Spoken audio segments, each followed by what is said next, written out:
来大鱼了。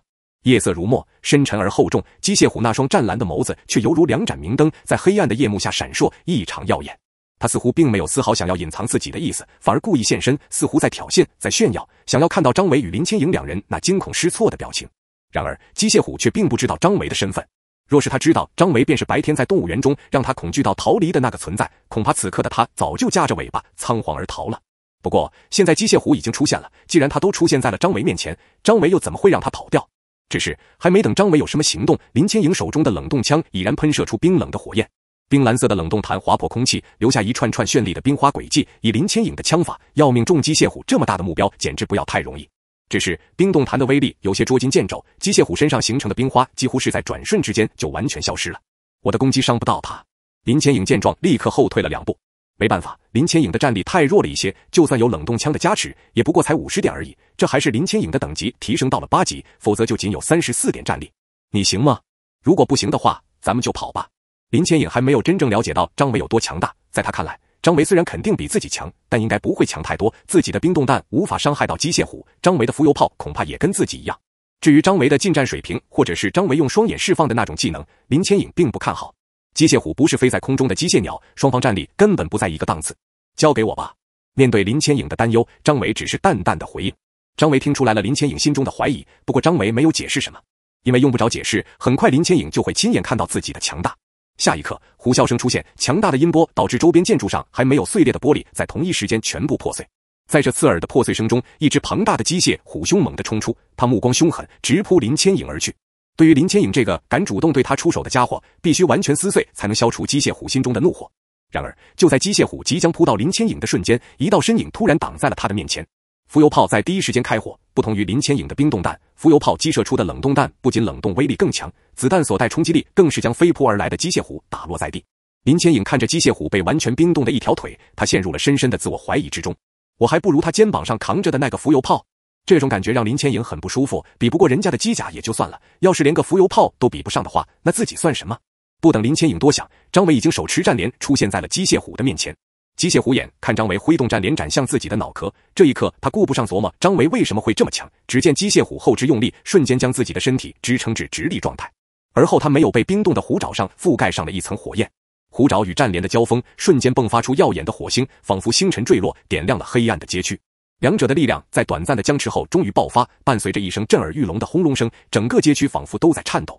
机械虎那庞大的身躯在剧烈的冲击下被狠狠砸飞，如同一颗失控的陨石，在夜空中划出一道惊心动魄的轨迹。他的身体沿途撞穿了一栋又一栋建筑。反观张维则是站在原地一动没动，竟然没死。站在原地没有动弹的张维对自己这一镰刀有点不太满意，在战力碾压的情况下没有秒杀机械虎，这简直就是一种耻辱，也有点耽误自己装逼。不过张维不知道的是，他已经成功装了一波，此刻在林千影的眼中，张维简直就是他崇拜的对象。太强了。有些女人喜欢小鲜肉，白白嫩嫩的那种，也有些喜欢肌肉男。但林千影喜欢的是比他强的男人，现在让他看到了一个比他强这么多男人，林千影感觉真的是太帅了。尤其是刚刚张维挥五战连时的姿态，这在林千影看来才是真男人。张维没有去看林千影，因为机械虎还没有死，张维不会让机械虎有逃走的机会。随即张维顺着机械虎撞出来的大洞追了过去。机械虎虽然没有被张维一镰刀劈死，但此时的状态也跟死掉没有多大差别了。躺在地上的机械虎两条前肢已经完全没有动力，当他见到张维冲来，他的口中发出微弱的呜咽声，仿佛在哀求，在祈求一线生机。可还没等他开口求饶，张维再次挥舞起战镰。这一次没有前爪来抵挡，机械虎只能用自己的脖颈硬接张维手中战镰。紫色光芒一闪而过，战镰轻松破开机械虎脖颈上的防御装甲，直接将机械虎的虎头给砍了下来。机械虎残余躯体在地面抖动了几下之后，彻底失去声息。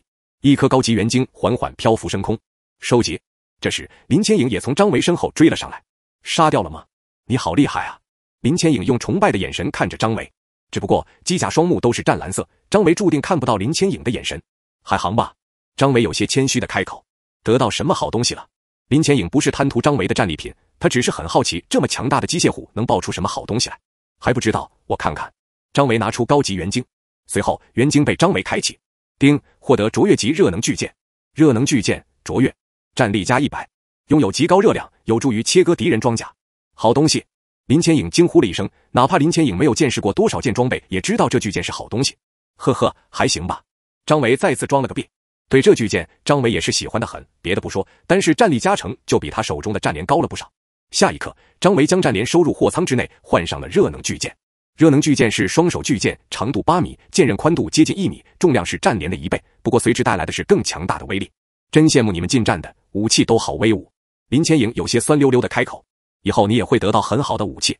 张维开口安抚，这倒不是在忽悠林千影，因为远战机甲的武器也是很强大，只是还没有爆出来而已。好吧，相信你，咱们走吧。好，张维对林千影点了点头。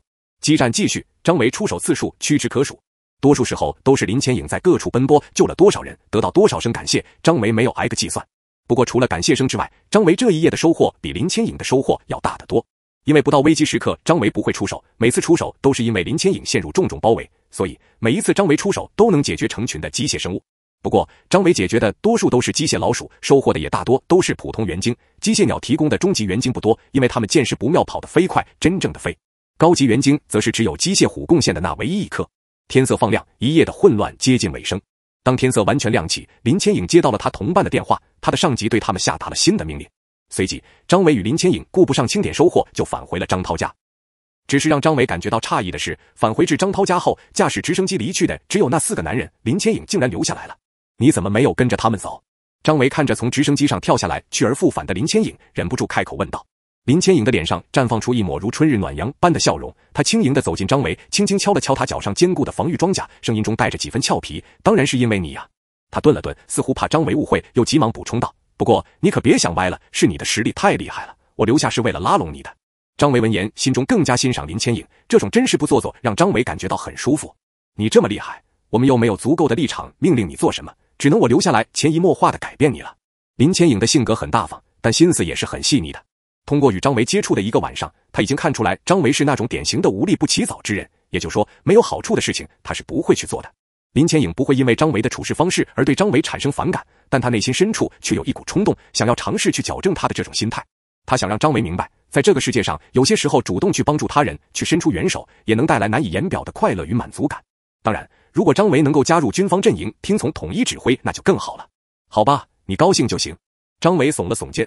张维不认为自己会被林千影改变什么，他现在的处事方式都是在前世10年的时间内养成的。谁年轻的时候还不是个热血青年呢？只是被末世的残酷磨掉了棱角而已。你能让我留下就行。听到张维的回答，林千影脸上笑容更盛了些。那个，我能不能稍微插一句话？看了半天热闹的张涛终于找到了插嘴的机会，但是张维让不让他插嘴，他还是要问一句的。什么事？面对张涛的时候，张维就没有那么好的语气了，说出来的话有点冷冰冰的。张涛似乎并不在意张维的冷淡态度，他有些急切地问道，大哥，你是不是换了新的武器？张维点了点头，简洁地答道，对。张涛听到这个答案，有些结巴地继续追问，那之前的武器呢？他的眼神中透露出一丝渴望。你想要？张维反问了张涛一句。张涛立刻对楚然点头，想，这不废话吗？咱哥俩怎么相识的？不就是因为那柄战镰吗？可以给你，不过你今天得帮我演个戏。电能战镰对张维而言已经没有用处，他本来就打算交给张涛使用，现在张涛自己提出来了，张维自然不会拒绝，而且这也能成为张涛帮自己演戏的动力。行，大哥，你就说咱怎么办吧。张涛将胸口拍得砰砰作响，恨不得现在就拉着张维去演上一场大戏。张维脑中本来就有了一个方案，在稍稍考虑了一下细节之后，他这才娓娓道来。这一刻，不仅张涛在仔细地听着，林千影也在仔细地聆听。当张维说完自己的想法之后，还没等张涛说什么，林千影同志先举手了。我也去。张维与张涛纷纷低头向林千影看去。你去干什么？张维不太想让林千影掺和。林千影是一位正义感爆棚的小姐姐，张维可是要去坑人的，他怕林千影会捣乱。你说的那个韩晓肯定是个绿茶吧？我去帮你气他怎么样？论如何与张维快速拉近关系，那当然是快速进入到张维朋友的角色。而且听张维刚刚的诉说，林千影就知道韩晓肯定不是个好东西。再说了，张维的做法也只是试探，要是韩晓真的对张维情深意重，是不会上套的，也就不会受伤。但如果韩晓真的是个绿茶，那他就活该受伤。林千影就算正义感爆棚，也是不会为这种人出头的。你怎么气他？张维下意识地询问道。我漂亮还是他漂亮？林千影故意拨弄了一下自己的齐肩短发。你，张维的口吻非常坚定，这一点毋庸置疑，哪怕张维不戴着有色眼镜去评价韩晓与林千影，那也是林千影漂亮。那就行了，如果他真像你说的似的，我就说我是你女朋友，怎么样？林千影玩心大起，这种戏码其实他早就想要参与的。冰姐姐也是人，也是个刚刚20出头的年轻人，随你开心吧。张维没有同意，也没有拒绝。但心里突然火热了那么一下，是怎么个事？这一下轮到林千影比较着急了，那就这么说定了，咱们什么时候出发？要我看，就现在吧。张涛提出了自己的意见。两个配合演员都这么着急，张维这个主角也就不耽误时间了。半个小时之后，张维首先进入了韩旭家所在小区。小区内明显变得更加残破了一些，显然昨天晚上这里发生了一些战斗。张维没管暗中盯着自己的那些目光，他一路狂奔，直奔韩旭家。房子还是那么个房子，裂口依然存在。张维狂奔引发的震动，引得韩旭与韩晓都在隐秘的地方探出脑袋，在观察外边的情况。当韩晓看到来者是张维的时候，他的双眼不争气地流下泪水，因为没人知道昨天晚上他到底有多么恐惧。张维，我在这里。韩晓已经忘记了昨天张维的绝情，他在很卖力气地对张维挥手。张维心中冷笑，而后快步来到韩晓面前。张维，你这是怎么了？有没有受伤啊？韩晓一脸担忧地看着张维，因为张维故意将自己的外部装甲弄得脏兮兮的，看上去仿佛经历了很惨烈的大战一样。张维没有回答，他只是缓缓地摇了摇头。就在这时，配角演员登场。哈哈哈，张维，我看你往哪跑！更加猛烈的震动传来，并夹杂着一声很浮夸的大笑声。张维感觉心脏一抽，这演的也太假了，就好像某些山寨剧中脑残反派登场的场景似的。只是韩晓与韩旭不是这么看的，因为张涛的机甲足够庞大，张维的12米机甲在他们看来就已经足够大了，可是现在跑出来的这个家伙拥有17米高的机甲。哼！张维冷哼了一声，而后反身扑向张涛。很快，二者扭打在了一起，只是刚一接触，体型明显小了1号的张维就陷入了下风。韩晓与韩旭看的那叫一个目瞪口呆，他们不明白发生了什么。当张维完全被张涛压制在身下的时候，张涛再次开口：“把你的武器交出来，我饶你不死。”你说话算数。张维咬牙切齿地开口。张涛扬起自己高傲的脑袋，当然，我张涛可是川城矿业的第一继承人，我能骗你？好，张维恶狠狠地回应，随后将电能战镰从货舱内取了出来。哈哈，好，对了，那个漂亮的小姐姐是你女朋友？张涛的目光落在了韩晓的身上。然而还没等张维回答，拿到战镰的张涛就立刻从张维身上站起，跑到了韩晓的面前。小姐姐，做我女朋友吧，怎么样？韩晓一时语塞，竟不敢相信幸福来得可以这么突然。突然被表白，韩晓有些不知所措，他的心脏如同正在被一群小鹿在乱撞。关键是韩晓知道张涛是谁，妥妥的富二代，况且在这个末世之中，张涛竟然能按着张维暴揍，这说明了什么？自己是答应呢，还是答应呢？其实就算张涛只是见色起意的玩玩，甚至只是为了气张维，自己也不吃亏不是？至少在他玩腻之前，自己是能在这个末世好好活下去的吧。而且张涛也不介意自己带着弟弟一起吧，只要在他玩腻之前，自己从他这里捞到足够的好处给弟弟不就行了？就在韩晓想要答应张涛的时候，张维却先斩钉截铁地开口了。张涛，你别做梦了，他说了他只喜欢我。如果张维没记错的话，这话是韩晓昨天说的，他只不过是刻意的多加了一个之字。没有，你别胡说。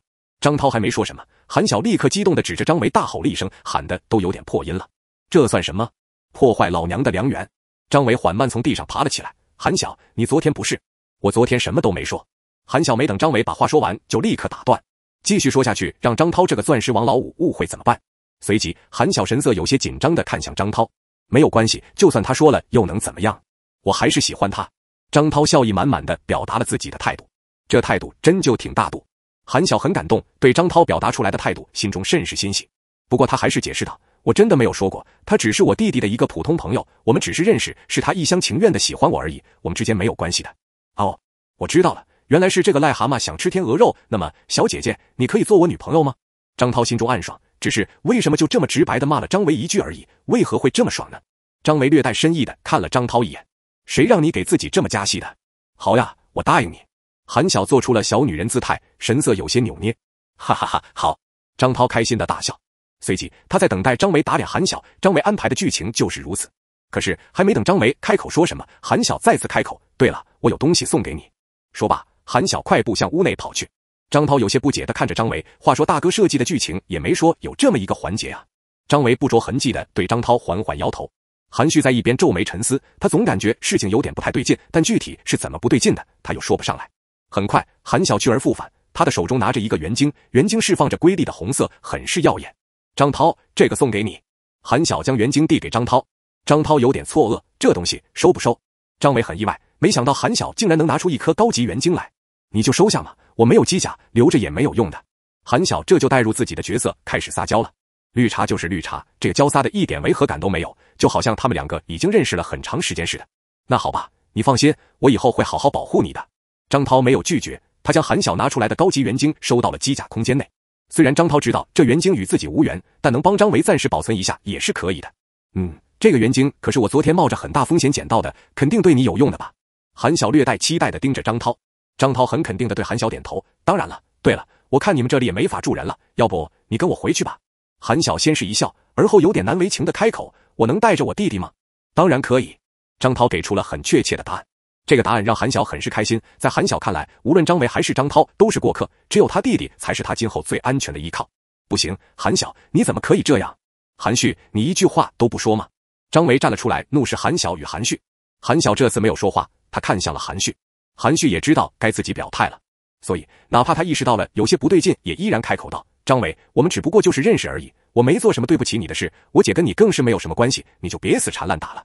呵，昨天你们两个可不是这个态度。张维冷笑盯着韩晓与韩旭。果然，狗改不了吃屎，这两个狗东西一直都把他张维当傻子，当备胎。韩晓，这就是你说的喜欢我吗？你就是这么喜欢的？真是个婊子。韩晓闻言立刻大怒，不过他没有将自己的愤怒表现出来，反而是一脸娇柔委屈地看着张涛。涛涛，这个人太讨厌了，我不想看见他了。你瞅瞅，这才几句话的功夫都叫上涛涛了，不仅张维恶心，张涛也恶心的有点想吐。本来张涛也认为张维用计策对付一个小姑娘有点不太厚道，现在看来简直就是太厚道了。张涛不是中二少年，常年混迹于各种女人之间，女人的心思张涛实在是太了解了。这个女人这么说话，目的就是要让自己修理张维一顿，他这是在把自己当枪使。不想看见他，要不我把他宰了吧。张涛挥舞了一下手中战镰，提出了一个很有诱惑力的提议。韩晓脸色有些羞红地看着张涛道，都听你的，好吗？这话的说的就差告诉张涛快点动手了。张维，听到了吧？他让我弄死你。说完，张涛快速冲向张维，二者距离本就不远，几步的功夫，张涛就冲到了张维面前。大哥，这是他给的元晶，看着还是个高级货呢。张涛冲到张维面前后，表现的那叫一个恭顺，直接将韩晓刚刚交给他的元晶递送到了张维的面前。这突然爆发出来的变故看傻了韩晓与韩旭，二人面部表情基本一致，震惊、不敢相信，眼珠瞪得老大。是吗？我看看。张维接过元晶，而后选择开启。是远战武器。张维有点意外，这还是他第一次得到远战武器。卓越级冷冻枪，战力加100，优化集中输出，可短时间内发挥出最大伤害。卓越级的冷冻枪。张维轻声开口。什么？卓越级的冷冻枪？真的吗？躲在暗中的林千影快步冲了出来。本来林千影还想多躲一会儿再看看戏的，但是当张维说出得到了卓越级的冷冻枪之后，林千影藏不住了。你怎么这么快就出来了？张维有点意外的开口。按说现在还没到林千影出场的时间，后边还有些台词没有说呢。林千影不好意思的吐了吐舌头，我这不是没忍住吗？合体。林千影已经在韩晓的面前展现了自己的容颜，所以也就不藏着掖着了，直接选择合体。银白色漂亮机甲出现后，林千影看着枪长近1米长的极速冷冻枪，越看就越喜欢。紧接着，林千影毫不犹豫地向张维伸手，声音中充满了渴望。我想要。一个漂亮的女人对男人说想要，试问哪个男人能忍得住？反正张维的定力不太行，他微微一怔，随后手中的极速冷冻枪便不由自主地递到了林千影的手中。不过在把冷冻枪交给林千影之后，张维还是忍不住在林千影耳边小声嘀咕了一句，不给钱了。林千影闻言，眼中闪过一丝狡黠的光芒，他嘴角上扬，笑意盈盈，你说什么呢？我可是你的女朋友啊。说完，他欢快地装备上了极速冷冻枪，然后一把挽住了张维的手臂。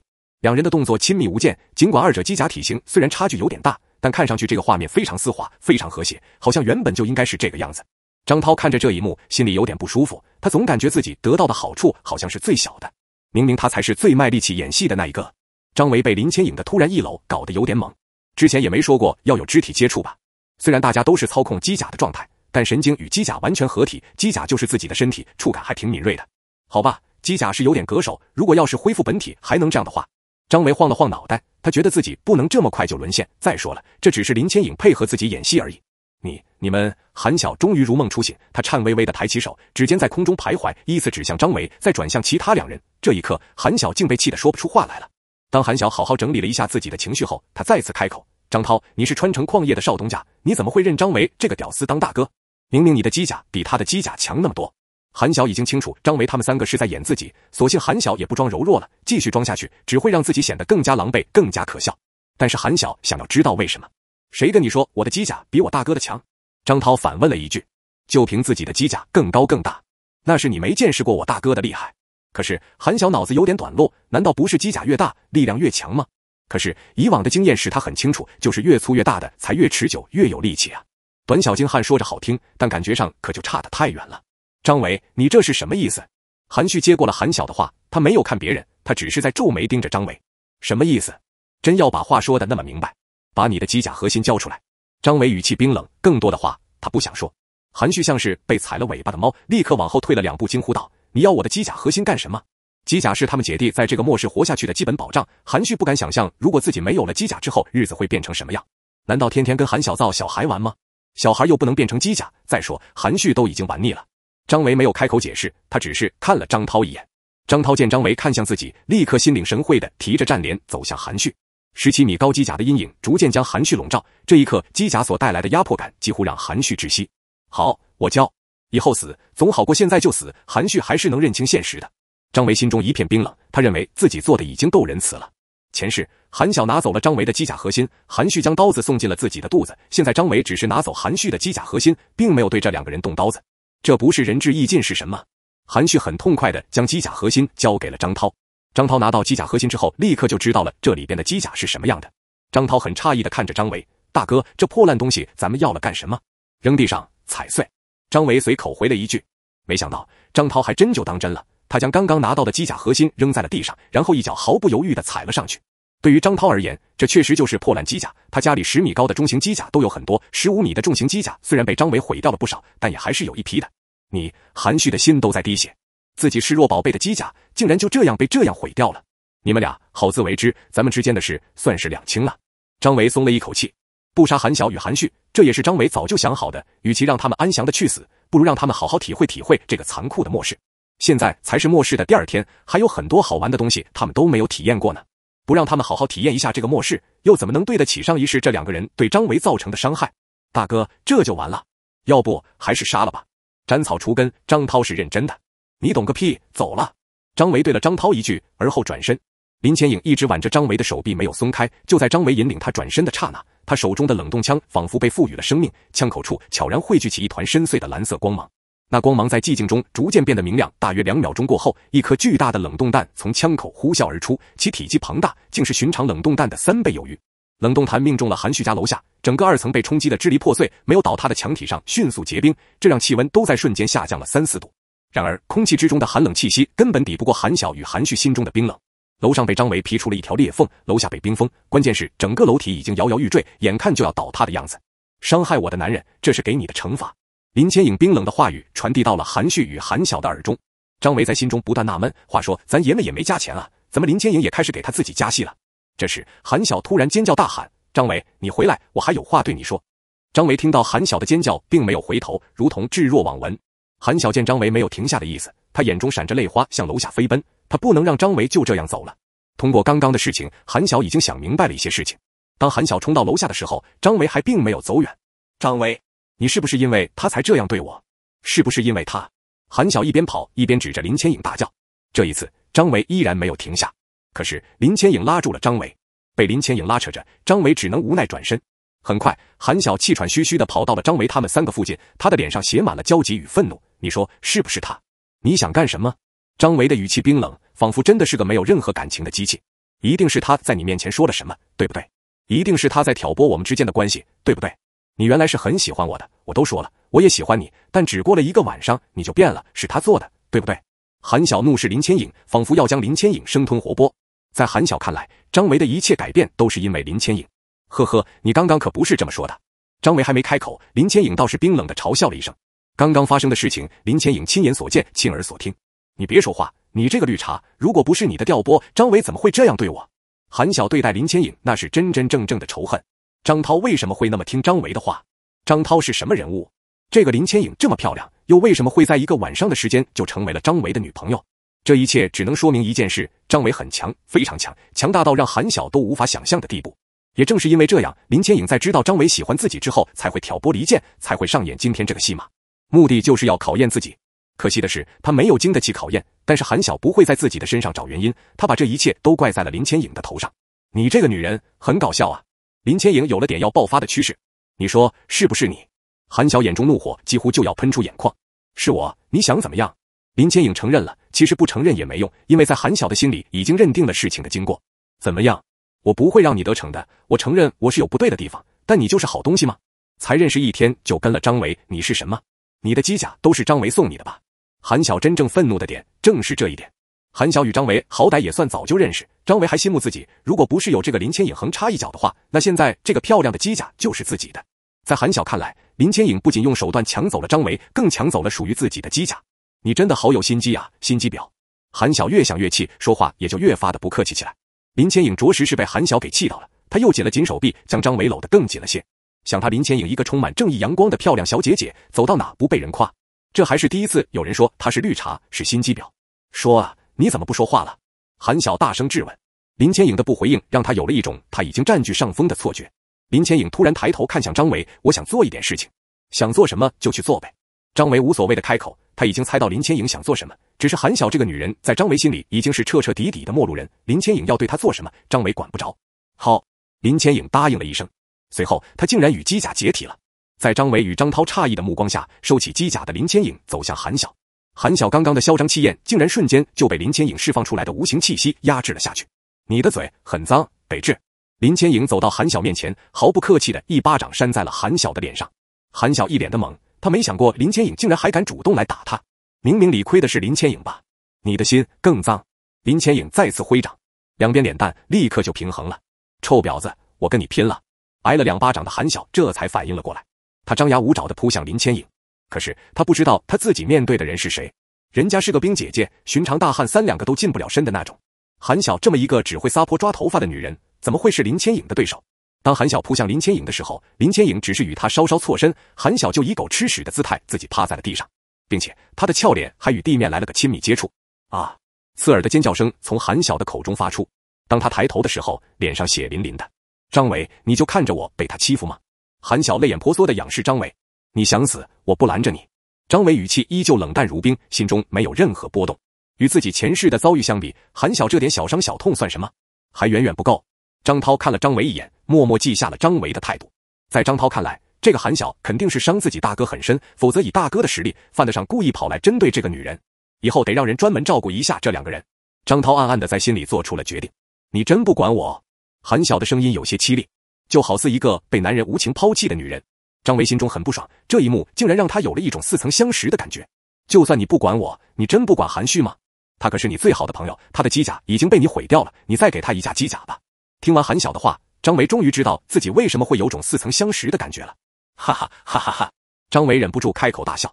曾经韩晓提出的那些要求不断在张维耳边回荡。刚刚说了不要自己作死，活着不好吗？张维俯身，庞大机甲使韩晓承受了巨大的压迫力，这一刻他竟然不敢开口了。虽然张维机甲的目光依旧是湛蓝色的，但是韩晓竟然能从这湛蓝色之中看到杀意。林千影皱眉看着张维，他知道这不是杀意，而是张维身上释放出来的杀气。只是这杀气是从何而来？虽然林千影还没见过张维，但也不难猜测，张维顶多也就20岁左右，这么小的年纪，怎么会释放出这么浓郁的杀气？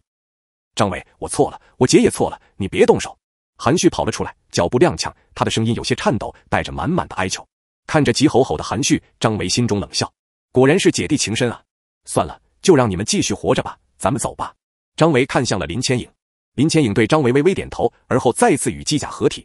看着3架机甲结伴远去，韩旭心中五味陈杂。韩晓趴在地上，将自己的头掩藏在了自己的怀抱之中，也不知是不敢抬头，还是不愿抬头。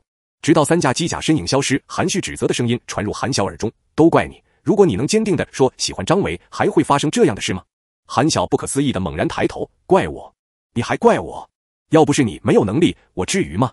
我是为了谁呀？韩旭无言以对。好了，不能在这待着，太危险了，家也回不去了，咱们先去找个地方处理你脸上的伤。韩旭上前轻声安慰，并且拉起了韩晓。韩旭真有这么好的脾气吗？当然没有，他刚刚冲出来也不是真的拼了命的想要保护韩晓，而是另有目的。毕竟韩晓的脸蛋与身材都是中上之姿，在这个末世之中还有大用。大哥，今天咱们去哪？离开小区，张涛略显兴奋的声音出现在张维耳畔。张维没有理会张涛，他低头看了一眼自己的手臂。察觉到张维的动作，林千影这才感觉到不对，他立刻松开张维的手臂，往旁边走了2步。我刚刚是怕他们还在后边看着，所以找个怪物多的地方，机体进化需要很多元晶。张维没有接林千影的话，他成功的转移了话题。机体进化，张涛与林千影同时疑惑的看向张维。机械降临提供给人类的信息很有限，很多东西都需要人类自己去发掘。机体进化就是其中之一，只有将机体等级提升到10级的人才会知道这个信息。机体等级10级就能进行第一次进化，机体进化之后会增加一些战力，还有别的好处。张维对张涛与林千影解释了一下。还能这样？老大，那咱们快点回家吧，我要去安排一下。张涛表现得有些着急。如果早知道这个消息的话，他昨天就把他的人手全都安排出去了。不过现在知道也不晚，就耽误了1天的时间而已。张维，你的机甲等级多少了？林千影看着张维问出了心中的疑惑。19级。昨天晚上收获的元晶张维还没来得及吸收。不过就算全都吸收了，机体等级也达不到30级，不能进行第二次进化，所以张维也就没有那么着急。19级，这么高，是不是还有第二次进化？你的等级再提升1级是不是就可以了？林千影跟个好奇宝宝一样盯着张维。张维缓缓摇头，当然有第二次进化，不过不是20级，机体等级30级才能进行第二次进化。你怎么知道这么多的？这才是林千影真正的目的。从与张维接触开始，林千影就感觉张维知道很多其他人不知道的消息，面对危险的时候总是显得那么从容。所以林千影是真的很好奇。关键是张维脑子里装着的那些消息对于军方来说是非常重要的。这是秘密，你可以把我说的告诉军方。张维看出来了林千影的小心思。还有什么事能说的？林千影已经准备好拿出小本本来记了。张维在心里琢磨了一下，随后道：陆地的机械怪物甚至是飞行机械怪物都没有那么可怕，用不了多长时间就能清理出安全区。你们真正要注意的是海洋中的机械怪物，尤其是以前生活在深海内的那些东西。说起这些，就算是张维也心有余悸。前世在军方的清理下，确实没用多长时间就建立起了一个又一个的安全区。也正是因为这样，没有机甲的张维才能苟活2年。可是当海洋内的机械怪物冲出大海，一切都变了。人类安全区建立的钢铁城墙根本就拦不住那些怪物。至于比海洋机械怪物更强大的东西，张维没有说出来。现在说出来，除了打击人类的士气，没有任何好处。还有呢？林千影语气沉重了很多。经过与机械怪物的争斗，林千影也感觉到了陆地上的机械怪物确实没有那么难以对付。只要战力达标，心智冷静，甚至不需要多少手段就能应对一般的机械生物。所以张维说能短时间内清理出安全区是正确的。可当张维说出海洋生物的时候，林千影已经在脑海之中想象了一下海洋机械怪物冲出大海的画面。太可怕！成群结队的虾蟹冲击安全区会是什么画面？漫山遍野的机械老鼠都能吓得人胆寒，数量多上千百倍的龙虾又要怎么对付？原本的大型海洋生物机械化之后又会变成什么样？还有呢？还有什么？暂时没了，而且别有那么重的好奇心，很危险。张维提醒了林千影一声，不仅是现在对这些信息的好奇，还有日后对机械怪物的好奇。太好奇真的会死人的。哦，知道了。也不知是不是因为与机甲合体的原因，林千影的回答竟然有些小女儿的味道。我要报仇，我一定要报仇，我不会让他们好过的。